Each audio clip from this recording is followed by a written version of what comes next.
Ok. Então, boa tarde, gente. Hoje é o vídeo sobre ciência e religião. Oh, sorry, I'm speaking in Portuguese. That's because I live here in Brazil. Good afternoon, people. This is my video about science and religion. And today's idea is about God. How are we going to talk about God in the modern world?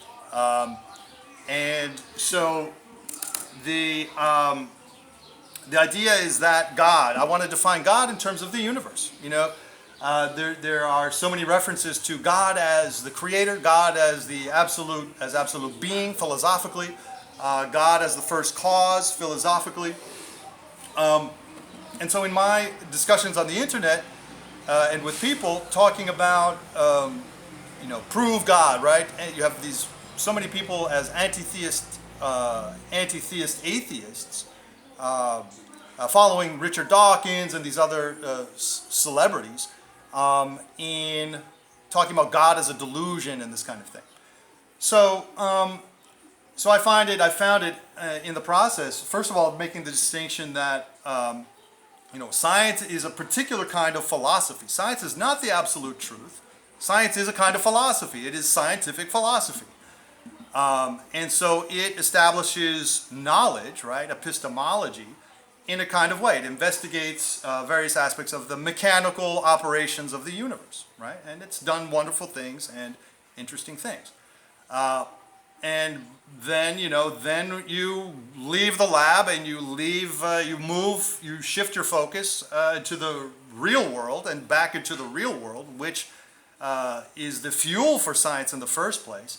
And that is full of these other epistemologies, these other things that have become knowledge domains in our university-based society, right? I mean, that's what, in the end, religion is. We have sociology, psychology, and all these other things, anthropology, right? I got my degree in biological anthropology, and that is, those are the domains that study these other aspects and understand that we have other ways of experiencing our lives than simply scientific investigation, mechanicistic, and objectifying kinds of ways of looking at the universe, right? So here's a little diagram I made to sort of get at this idea. So here's science, right? We've got people who look at the natural world, the universe around us, and they'll study a tree and they'll look at how high it is, they'll measure how high it is, how many leaves it's got, use a microscope to look at its cellular structure and other biochemical issues, the soil constituency, what it contains, for all kinds of analysis. And we can look at the sun as part of the larger physical energetic system, and so on like that. What causes photosynthesis, and we can look at the processes and all of that. Whereas, in the religious epistemology, in philosophy of religion or religious philosophy, speaking in bigger general terms, right? We can look at a tree, we're going to appreciate who's around us, and we're going to understand that we are part of a societal, cultural tradition with its psychosocial components that goes back to Jesus Christ, goes back to Abraham, and involves all kinds of events in history, many of which people like to harp on the negative and create a negative stereotype about Christianity. However, of course, that is not the end of the story. Christianity as a religion has important components that are fundamental to our modern society and characterize it fundamentally, making it a Christian society. In fact, despite with secularism itself being a Christian strategy originally. We have religion here, we've got the appreciation of the tree, and ultimately what influences our notions of sustainability, gratitude, sacredness, which an idea that we can draw from the Native Americans, and what has become, specifically in terms of sort of fundamentalist terms, creation care. So, we've got prayer and meditation here in this image, and I tried to capture the idea of a vision that we can experience with a heart there in our own lives, but also by respecting the prophetic visionary experiences of past generations, going all the way back to Jesus, going all the way back to Abraham, but also within Jesus' legacy, of course, really fundamentally important, so important. With the likes of St. Anthony of the Desert, St. Francis of Assisi, George Fox of the Quaker Friends, Mary Baker Eddy, and then, and all of us. Matthew Fox, I suppose I don't know any of his particular experiences, but his life in general certainly reflects that as an interfaith Christian that he has become, or he calls himself a post-denominational minister or priest, I guess. Right, so there's that kind of an image there. And so, in mentioning this in some discussions, the fact that I want to call the universe, to use the universe to define God, that God is the universe, related to through prayer, meditation, appropriate study, and devotional worship practices. That definition keeps the relevance of the universe, I think, up front and foremost in these concerns, which is now so important because of the importance of empiricism in general and its baby science, right? Scientific philosophy and its empiricism, right? Which gives us all kinds of tools. And so some guy said, yeah, what are you trying to do? You're trying to call a cat a dog? Right? Saying the universe, I'm saying that the universe is God, or God is the universe. You're trying to say that a cat is a dog? And so it kind of struck me that there's a little joke in that, because I said, yeah, if you're a dyslexic ancient Egyptian, right? A cat is a dog, it's God. Right? And here's an image of a cat, an ancient Egyptian cat. Right, so their perspective on cats was transformed, right? Cats are sacred, and all these psychosocial and cultural issues related to that that are much more than just fiction, right? Ultimately, in terms of modern religion, modern Christian religion, we can understand our relationship to the universe and to the Christian, Judeo-Christian tradition, our Abrahamic, Mosaic, Jesus tradition as Christians through prayer and through our experience of the universe in terms of gratitude, in terms of its sacredness.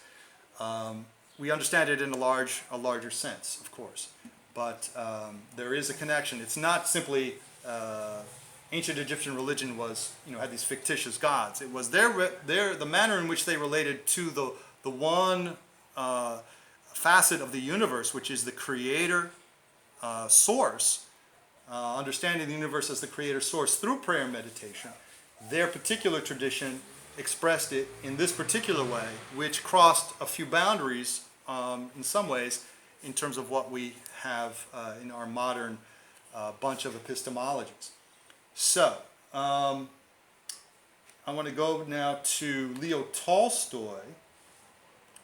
Here's Andrew Newberg. I'm going to go back here, jump back 1, 2. So I just want to mention Leo Tolstoy because in looking at his work, he defined religion and God as, in terms of that people's relationship to the universe. So he was already touching on this observation in a way that, in this modern perception, this empiricist kind of perception of starting to relate to God from the philosophical point of view in his own way. Back in 19th century feudal Russia, of all places, right? And so his resources and his time frame were different and not the same, but he had that kind of insight that I do very much find to be important. Now, there's the larger issue of prayer and meditation and relationship to the universe that has its archetype and its origins anthropologically, right, in tribal culture, in our hunter-gatherer experience, which relates to shamanic practices, shamanic intelligence. And so Martin Pertel, I just want to show this briefly here, is a great example of that. As a Swiss guy, the child of a Swiss and an indigenous person in Canada, who then went to Guatemala as a musician and ended up in a tribe and became a shaman. Wonderful story, exciting and interesting story for a man who then returned to the United States with lots of wisdom to share. And so he's a great example of the issue of the shamanic kind of archetype and its intelligence in terms of understanding the epistemology of religion and the unifying factors, unifying behaviors that we can understand through the social sciences. We can understand religion that way.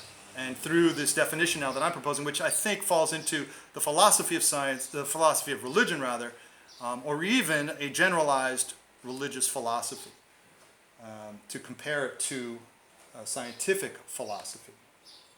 And so to get at some of the commonalities between the epistemologies, here's Andrew Newberg, right? Here's an image of Andrew Newberg, this, I think he's a psychiatrist or at any rate a neurobiologist, who's doing brain scan studies of people in prayer and meditation. And so here are his brain scans, right? Here's an image of him here. And he calls his field neurotheology. Whether that's actually accurate or not, it's interesting anyway, and a reflection of his purposes. And so ultimately, a good comparison to all that is our relationship to the universe in general, but also to our environment, right? Ecology, the science of ecology, then itself is a great example because it gets translated when we talk about environmentalism, right? It's about our relationship, our human relationship to the environment, and understanding the impacts of industrial pollution and consumeristic lifestyles to feed corporate profiteering, and the need for us as individuals and in communities to transform ourselves to an understanding of the meaning of act locally, think globally. All right, so here's a German version of the movie. Here's Al Gore doing some of his stuff. Right, and Al Gore is an ecumenical Christian, right? He left the Southern Baptist Convention, which had become fundamentalist, like Jimmy Carter, in fact, and they both then, he's now an ecumenical Christian himself, and interdenominational in that way, and also very clear about the relevance of the moral. He talks about the moral issues of climate change, and ultimately that would be about sustainability in general, environmental and social sustainability in general. I would take it in that. I would extend it in that way. Now, Richard Dawkins is famous on the other side, right? He's this new atheist, as they say, the scientist who has been thrashing about, criticizing, using a stereotype of religion to attack religion. And I think most famously, he has simply been anti-religion entirely and anti-God, titling his book, The God Delusion. This is a quote that is actually more moderate in some ways. It relativizes Christianity to Islam at one level anyway. But what my real interest was that Dawkins appears to be some kind of an environmentalist, right? He's a biologist and at least has that kind of sense of responsibility.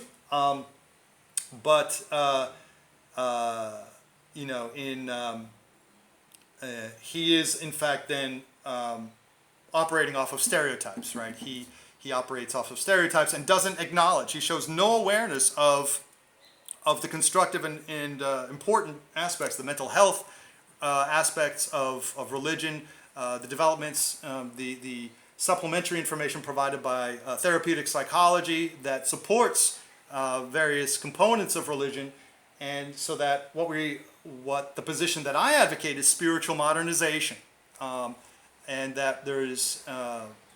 And so that what we are working towards is modernizing Christianity in itself to, in fact, understand the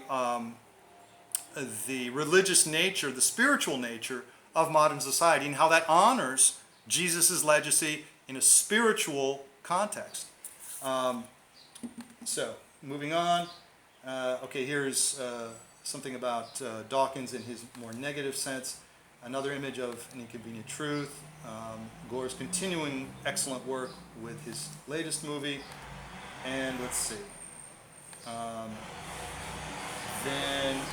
Then here. So what else can I say? So that was kind of that interesting, this kind of a basic distinction. And then here's Reverend Billy, who an actor who has become kind of a minister himself in a very modern kind of manner. If secular, he's sort of bridging the spiritual and the secular, doing the activism and using the cultural imagination, the psychosocial and cultural imagination of the ministerial archetype and role. So, all right, thanks very much. That's my video for today. Click if you like it, and I'll see you next time. Bye.